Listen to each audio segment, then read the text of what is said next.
Hello, my name is Gary, and I was raised in the western United States, so I'm a native English speaker. I hope that you will enjoy this YouTube channel. Thank you for joining us. IELTS writing samples. The graph below gives information about car ownership in Britain from 1971 to 2007.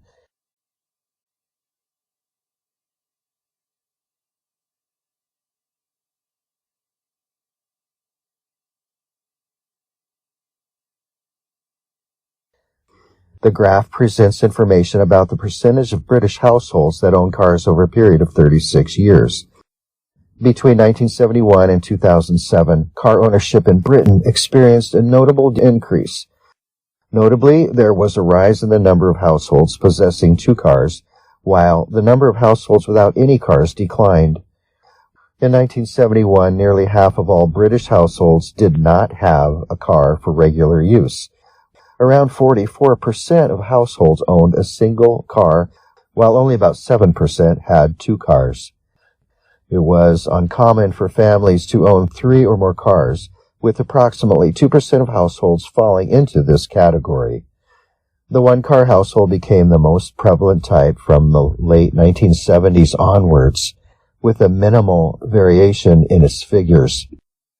The most significant change occurred in the proportion of households without a car, which steadily decreased over the 36-year period to approximately 25% by 2007.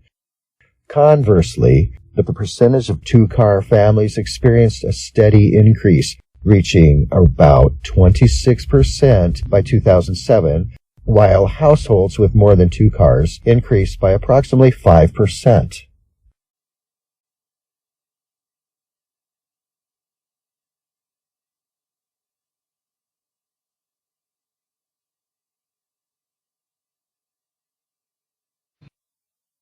The graph showcases the trend in the number of cars per household in Great Britain over a span of 36 years.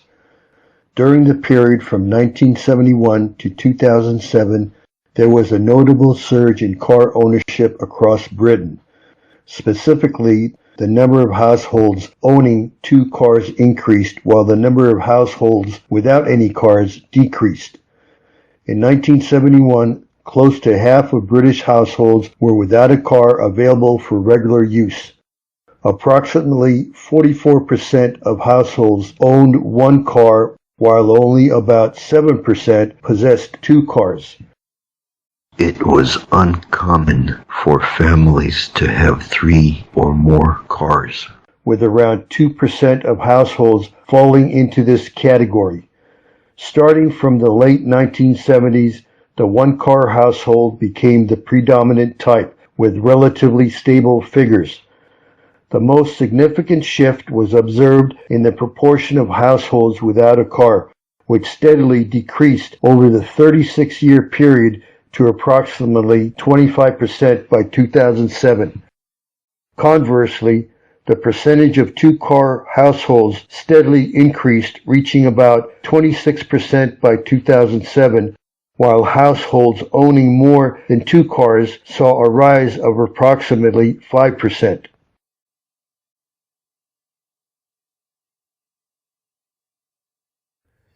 The first pie chart shows how energy is used in an average house in a European country.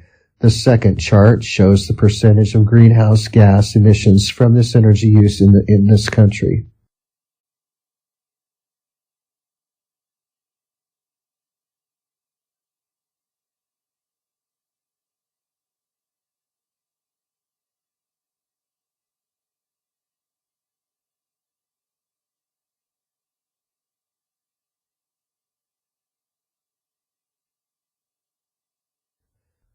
The initial pie chart depicts the average energy consumption within a typical family household in a European nation, while the subsequent pie chart delineates the proportionate distribution of greenhouse gas emissions resulting from this energy utilization.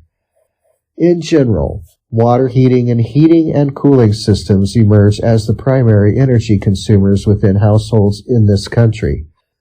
Additionally, these areas of usage are responsible for generating the highest percentage of greenhouse gas emissions. Based on the data presented in the first pie chart, it is evident that the water heating system accounts for over 20% of the total energy consumption within a household. Heating and cooling systems collectively require 1/5 of the total energy usage. Refrigeration demands 12% of the energy, which surpasses the energy consumption for both cooking and lighting. Additionally, 5% of the energy is utilized in standby mode, while the remaining 24% is allocated to power all other household appliances. According to the plan depicted in the second pie chart, heating and cooling systems are responsible for the highest percentage of greenhouse gas emissions, comprising 38% of the total. Despite their lower energy consumption compared to water heaters, they contribute significantly more to greenhouse gas emissions.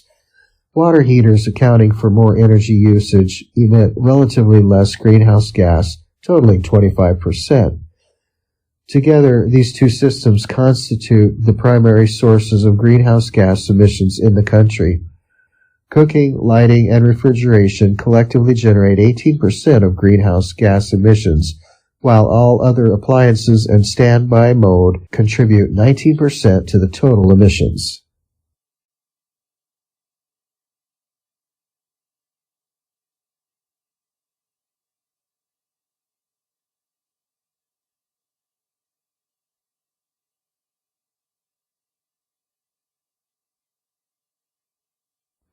The first pie chart provides an overview of the average energy usage within a typical European family, while the second pie chart illustrates the distribution of greenhouse gas emissions resulting from this energy consumption.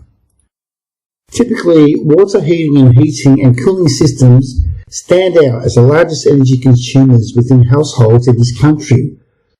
Correspondingly, these sectors also contribute the most significant proportion of greenhouse gas emissions in the country. Based on the analysis from the first pie chart, it is apparent that the water heating system consumes over 20% of the total energy within the household. Similarly, heating and cooling systems collectively require approximately 1/5 of the total energy usage. Refrigeration accounts for 12% of the energy, which exceeds the energy needed for cooking and lighting combined. Additionally, 5% of the energy is utilized in standby mode, with the remaining 24% allocated to power all other household appliances. As indicated by the second pie chart, heating and cooling systems are the leading contributors to greenhouse gas emissions, accounting for 38% of the total. Despite water heaters requiring more energy, they emit a comparatively lower percentage of greenhouse gases at 25%. Nevertheless, these two systems remain significant contributors to the country's overall greenhouse gas emissions. Cooking, lighting, and refrigeration collectively generate 18% of greenhouse gas emissions, while all other appliances and standby modes contribute 19% to the total emissions.